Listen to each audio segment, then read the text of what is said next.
Emma a rencontré un homme sur les réseaux sociaux et est tombée amoureuse de lui. Tout était parfait, sauf que son frère, Max, se doutait que quelque chose n'allait pas. Devant le refus d'Emma de le croire, le grand frère a décidé de traquer seul l'escroc et a découvert des secrets choquants. Il ne reste plus que quelques semaines avant notre rencontre, Mexique. Emma a poussé un cri de joie en s'effondrant sur son lit, le regard fixé sur le tableau d'affichage qui se trouvait de l'autre côté de la pièce. Elle avait planifié ses vacances idéales au Mexique, plage, cénotes, vie marine et shopping. Emma travaillait à temps partiel depuis qu'elle était au lycée pour s'offrir ces vacances passionnantes.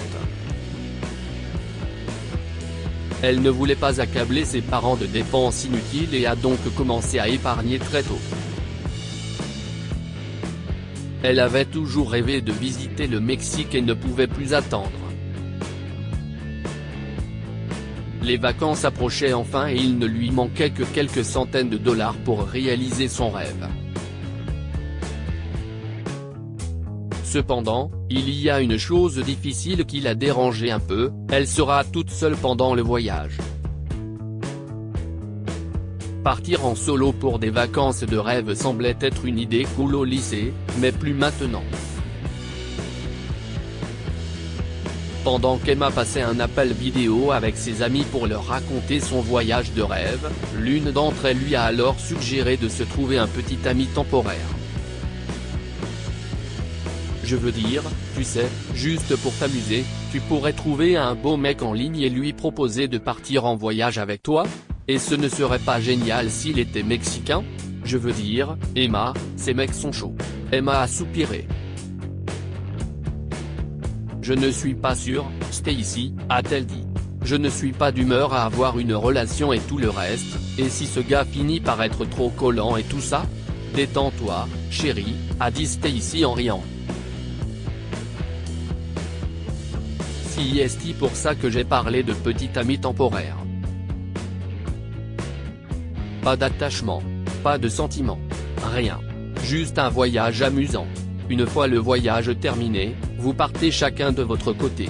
Emma n'était pas tout à fait convaincue par l'idée et s'est donc inscrite sur une application de rencontre dans le seul but de se faire des amis parmi les Mexicains.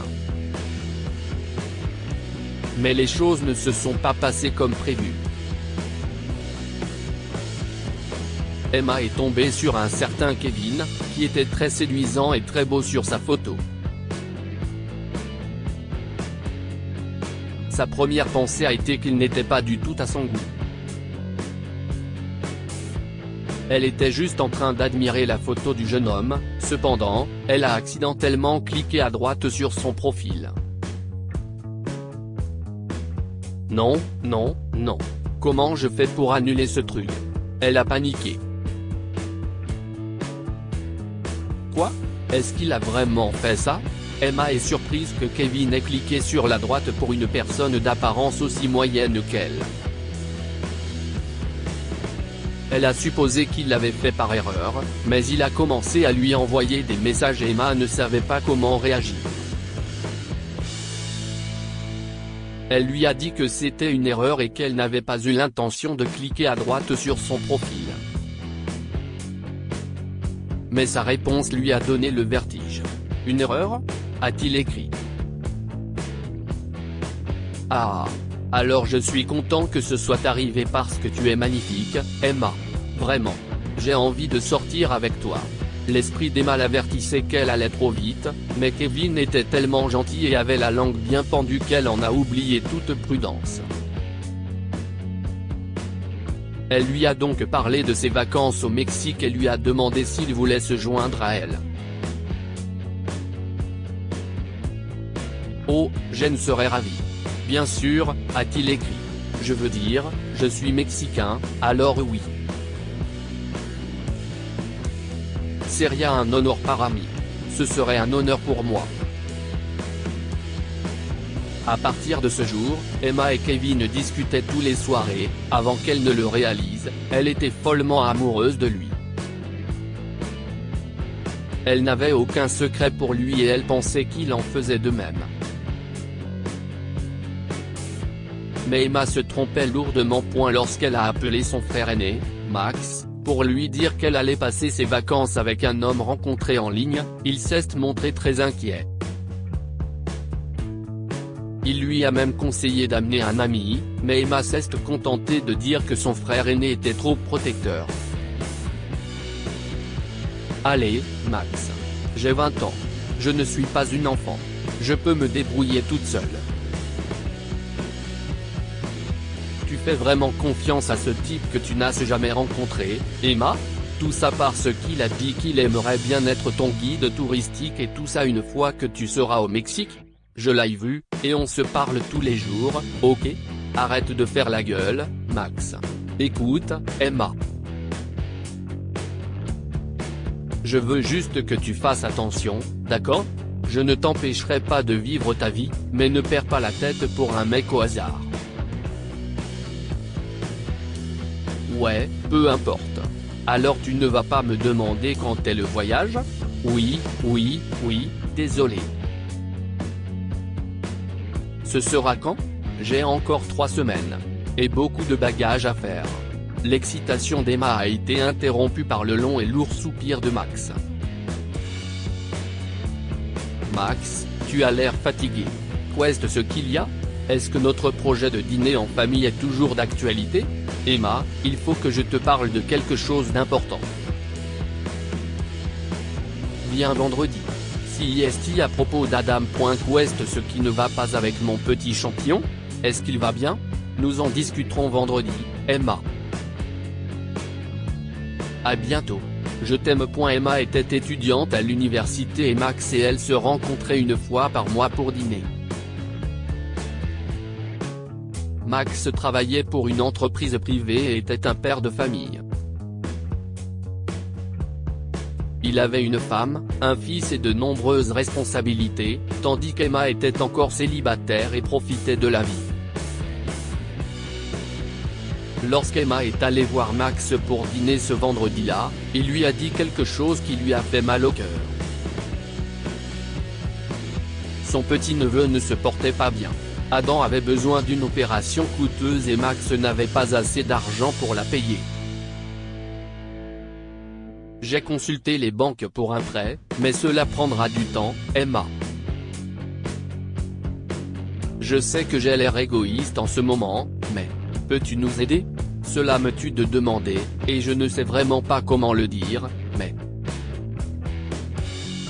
peux-tu me prêter l'argent que tu avais mis de côté pour tes vacances de rêve? Les rapports d'Adam sont arrivés ce matin, et nous devons programmer l'opération dès que possible. Je sais combien tu as travaillé dur pour ces vacances et combien elles comptent pour toi, mais la vie de mon fils est en jeu. Ne sois pas bête. Rien n'est plus important qu'Adam. Emma voulait vraiment aider la famille de son frère, mais elle n'avait plus d'argent sur elle. Elle l'avait prêté à Kevin après qu'il lui a dit qu'il devait payer ses frais de scolarité sous peine d'être expulsé de l'université. Il m'a dit qu'il avait des problèmes avec son compte en banque. Il m'a renvoyé l'argent, mais il n'a pas encore été crédité. Nous l'aurons avant mes vacances, si est sûr, a dit Emma. Oh mon Dieu. Max a soupiré. Si est encore ce type? Comment sais-tu qu'il ne t'a pas menti, Emma? Il m'a renvoyé les captures d'écran et tout le reste. Détends-toi, Max. On aura l'argent dans 3 semaines. On peut attendre. Pas vrai? Max a marmonné un oui, mais il commençait à se méfier de Kevin. Il sentait que quelque chose n'allait pas, même s'il n'arrivait pas à mettre le doigt dessus. Une semaine a passé.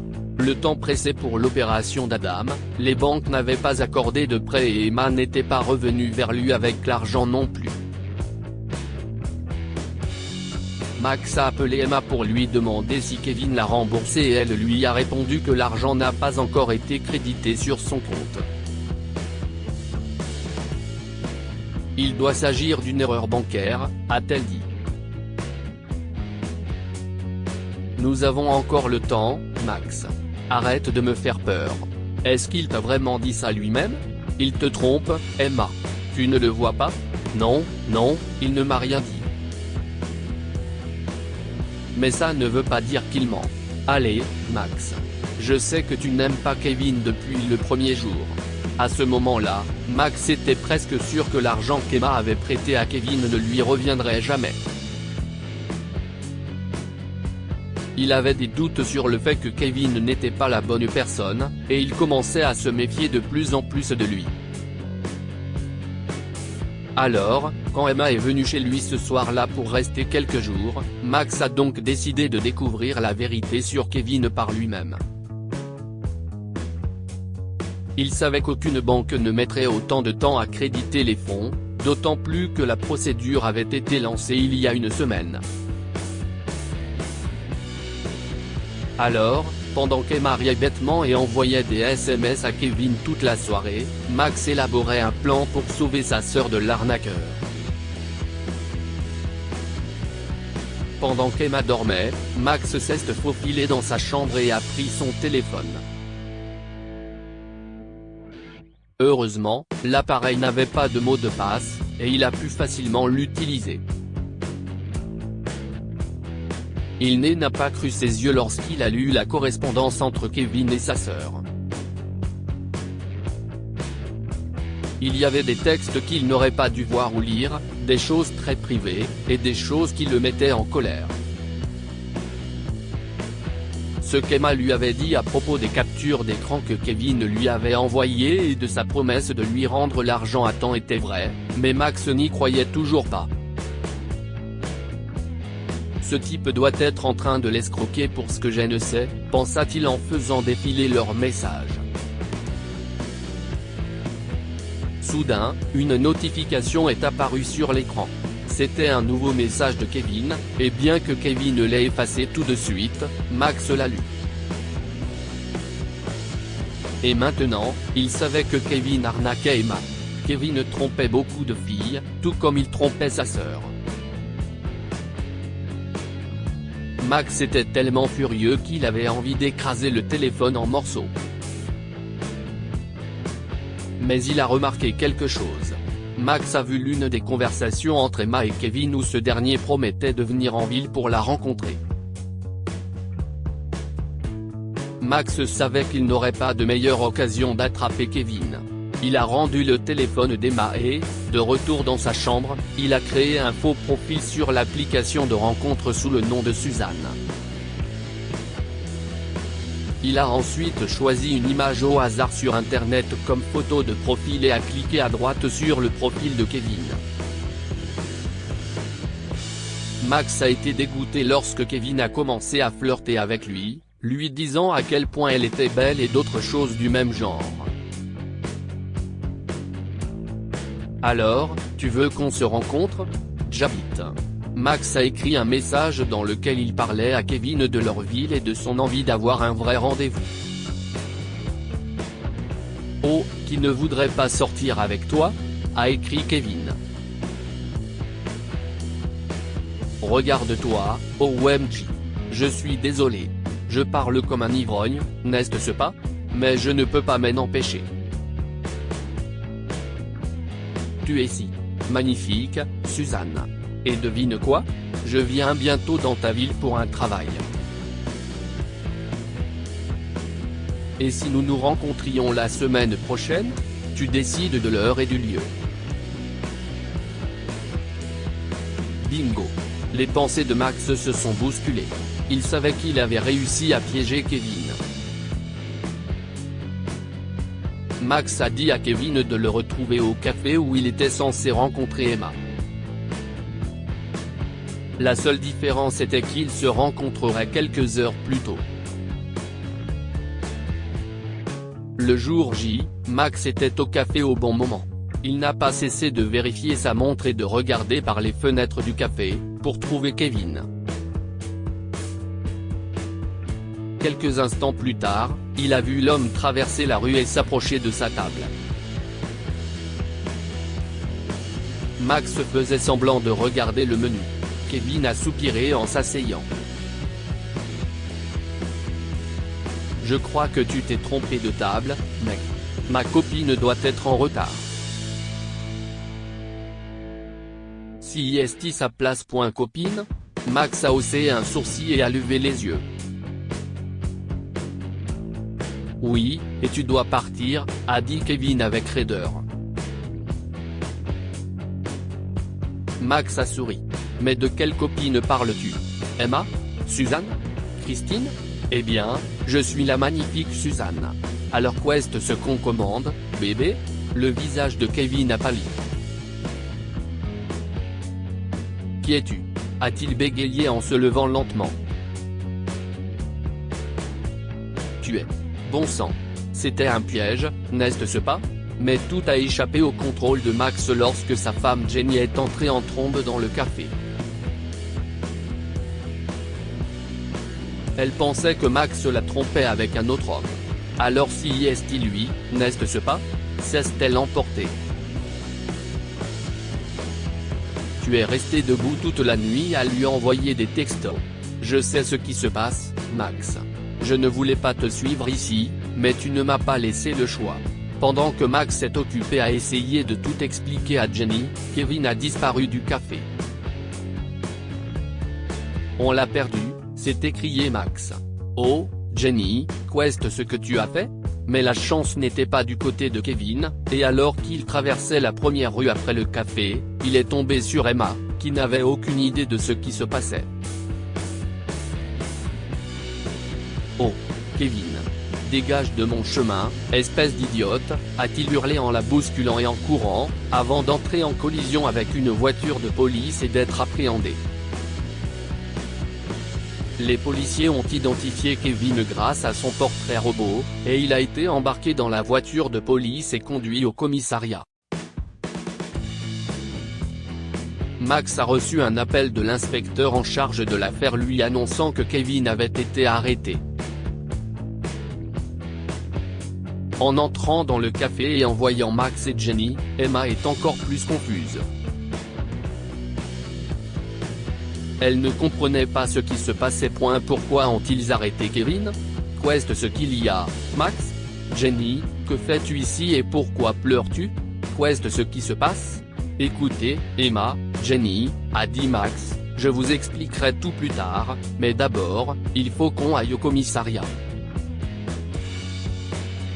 Venez avec moi. En arrivant, Max a tout révélé. Il a admis avoir vérifié le téléphone d'Emma, lu la correspondance entre elle et Kevin, s'être inscrit sur l'application de rencontre et avoir dénoncé Kevin comme arnaqueur à la police. Oh mon Dieu! Emma a sangloté. Je n'arrive pas à y croire. Un escroc? Oh mon Dieu! Quelle idiote j'ai été. Je n'ai même pas pu aider Adam. Tu devrais me détester, Max. A dit Max en entourant sa sœur de ses bras. Détends-toi. Cela peut arriver à n'importe qui. Il a trompé tellement de filles. Ce n'était pas ta faute. En plus, j'ai de bonnes nouvelles. La banque a approuvé un prêt pour l'opération d'Adam. Alors ne t'énerve pas, Emma. Et Jenny, je ne regarderai jamais une autre femme, et encore moins un homme, a-t-il dit en riant. Je suis désolé, chérie, s'est écrié Jenny en serrant Max et Emma dans ses bras. Kevin s'est avéré être un escroc chevronné qui a dupé plusieurs femmes, dont Emma. Bien sûr, il a été condamné à la prison. Le tribunal a confisqué ses biens et l'argent d'Emma et de plusieurs autres filles leur a été rendu. Quand Emma a reçu l'argent, elle l'a donné à Max pour qu'il puisse rembourser le prêt. Tu dois l'accepter, d'accord? Écoute, tu m'as sauvé d'un gros problème, et pour mes vacances de rêve, partons ensemble, toi, moi, Jenny et Adam, une fois que notre petit champion sera rétabli, a-t-elle ajouté en se promettant de ne plus jamais faire une confiance aveugle à quelqu'un.